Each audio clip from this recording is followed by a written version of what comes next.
Bonjour à tous, bienvenue sur ma chaîne Émilie et Coloris. Ici on parle littérature, art-thérapie, bien-être, créativité en tout genre. Je me suis lancé un défi cette semaine et je voulais vous partager parce que j'ai trouvé ça assez intéressant.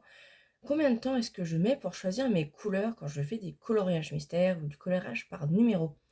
Parce que forcément on perd du temps. Je mets des guillemets parce que moi j'aime bien choisir mes couleurs, mais c'est vrai que des fois j'ai bien envie d'avoir la teinte parfaite. Et, et j'avoue que je perds du temps à chercher la teinte idéale. Et des fois, je suis à deux doigts d'aller rechercher, d'aller acheter la couleur qu'il me faut. Je parle du vert Forest des Lightfast qui est là dans l'une des trois colorisations que j'ai choisies qui me manque cruellement. Et bon, j'ai réussi plus ou moins à l'obtenir avec un mélange. Et c'est vrai que la satisfaction d'obtenir la teinte parfaite, c'est... Bref, donc combien de temps est-ce que je mets pour choisir mes couleurs? Donc j'ai choisi 3 colorisations, 2 dans les 50 coloriages mystères et un dans mon livre préféré. Hop, je ne vous fais pas bouger ce coup-ci. Hop, là-dedans. Et d'ailleurs, c'est le dernier là, c'est ce dernier-là qui m'a donné le plus de fil à retordre.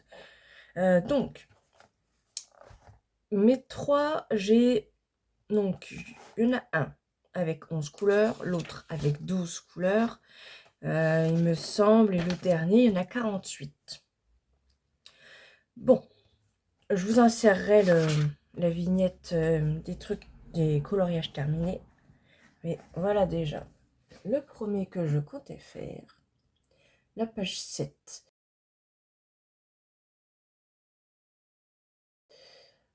Alors celui-ci, avec 11 couleurs, j'ai mis 12 minutes 57 secondes à trouver toutes mes couleurs. Voilà. D'ailleurs, si ça intéresse quelqu'un à voir vite fait les solutions. J'ai que 4 gammes vraiment que j'ai et que j'utilise pour ce genre de choses. Donc les Prismacolor, les Chromaflo, les Prismacolor, les Chromaflo, les Drawing et les Broadfunner 520. D'ailleurs, les Broadfunner, je les utilise énormément. Je trouve pas mal de couleurs. J'arrive vraiment à bien me dépatouiller. Et je sais pas si j'ai dû vous le dire. Bon, bref, j'utilise aussi les couleurs, vous savez, un petit peu pailletées ou un petit peu métallisées des Broadfunner. Clairement, on voit pas les paillettes quand on les applique sur le papier ou très très peu. Et je trouve que ça désature juste en fait la couleur d'origine. Et donc ça peut être très intéressant pour pas mal d'effets dans la neige, les montagnes, les nuages, l'eau. Pour pour certains vêtements aussi, pour les chemises ou les choses comme ça, je trouve que ça fait des jolis effets. Et clairement, je les utilise comme si c'était une couleur classique. Donc, je pensais les jeter. Finalement, j'en trouve quand même une utilité. Donc, voilà, celui-ci me coûte, donc, comme je vous disais, 12 minutes 57 secondes. Le suivant, c'est la page 47.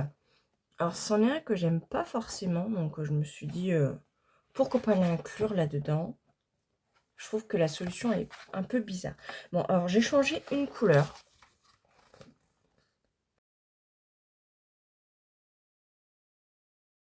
J'ai changé la teinte peau la plus claire parce que je la trouvais trop jaune pour moi. Donc clairement, j'ai pris la teinte intermédiaire avec du blanc. Donc il y a eu ce petit ajustement. C'est tout. Et donc celui-ci, donc il y avait 12 couleurs et ça m'a pris 15 minutes 53 secondes.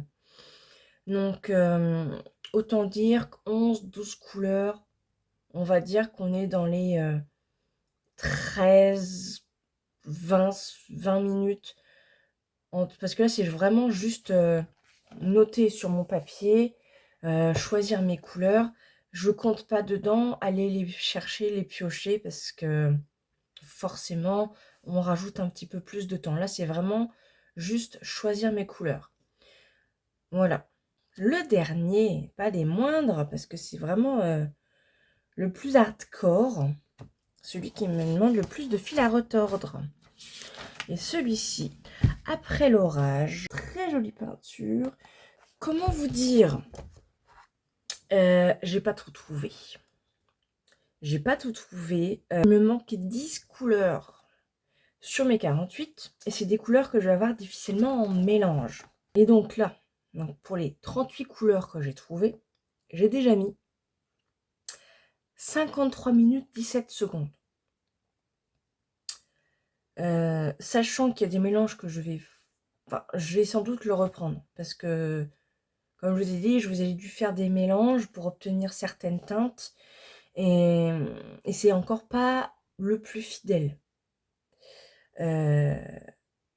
Donc j'ai gagné du temps, si on peut dire, en ne pas prenant la couleur tout à fait exacte. J'ai quand même fait des mélanges, j'ai compté sur des mélanges, mais clairement j'ai plein de nuances de vert qui sont ultra proches, où là il va falloir que je choisisse à rajouter un petit peu de jaune ou à rajouter un petit peu de bleu ou des choses comme ça. Donc c'est ultra difficile d'avoir la nuance exacte. Quand on peut rajouter du blanc et du noir, c'est plus ou moins facile, on va dire. Mais dès qu'on doit commencer ou à rajouter un petit peu de gris ou rajouter un petit peu de la complémentaire, c'est ultra difficile d'obtenir la bonne couleur. Bon, c'est plus facile en peinture qu'avec des crayons de couleur, clairement. Et moi, je le fais que au crayon, parce que c'est le médium que je préfère. Et autant dire que je me casse un petit peu la tête. Là, j'ai aussi des nuances clairement grisées que je vais avoir du mal à obtenir. J'ai un violet que je n'ai absolument pas du tout chez moi. Que là, clairement, je ne peux pas le fabriquer avec mes crayons de couleur.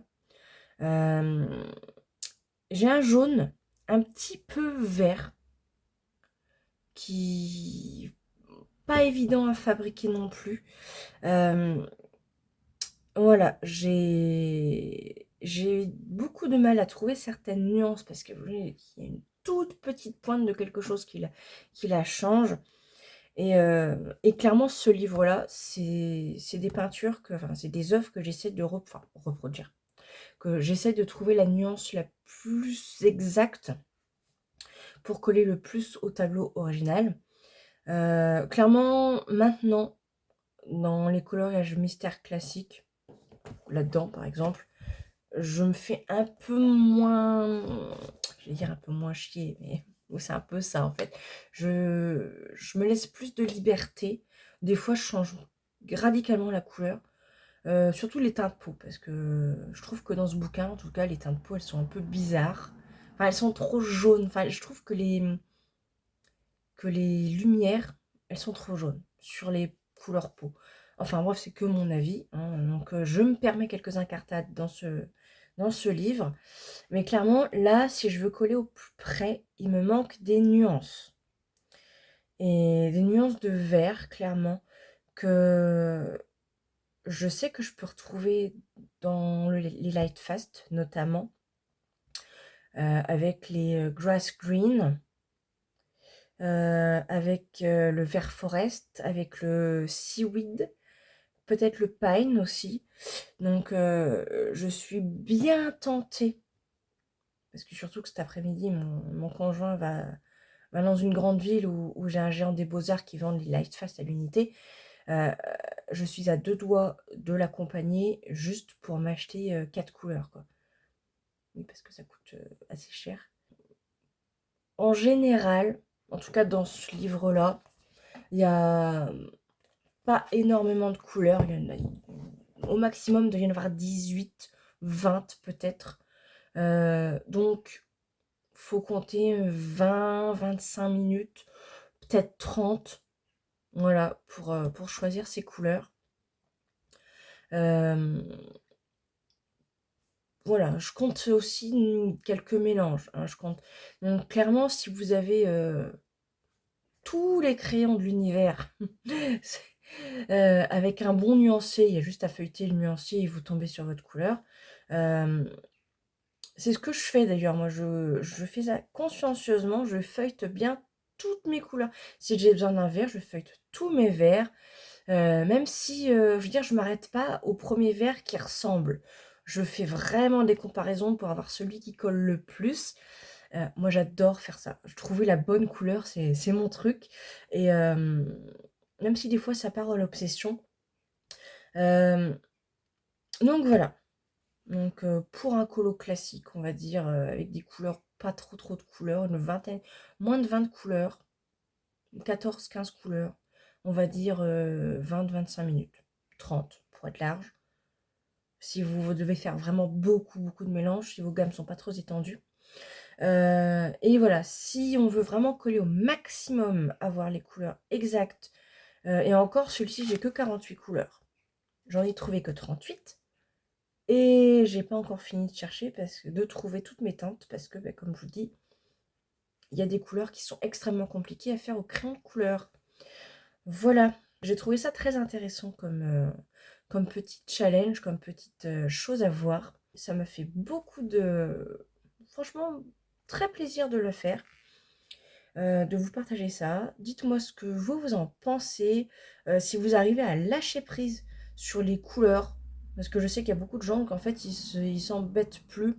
Ils voient qu'il y a un dégradé de couleur, ils prennent un dégradé de couleur, même si ça correspond pas à ce qu'ils ont chez eux, ils le font quand même, comme ça. J'arrive pas encore à me libérer à ce point. Dites-moi si vous avez des astuces autres que bah, juste se lâcher prise niveau couleur. Ou si vous aussi, vous êtes du team de la couleur exacte, sinon rien. Ça me plairait beaucoup de le savoir. Et voilà. Donc n'hésitez pas à me dire si cette vidéo vous a plu, si cette vidéo vous a plu. Puis à la prochaine pour une prochaine vidéo. Bye!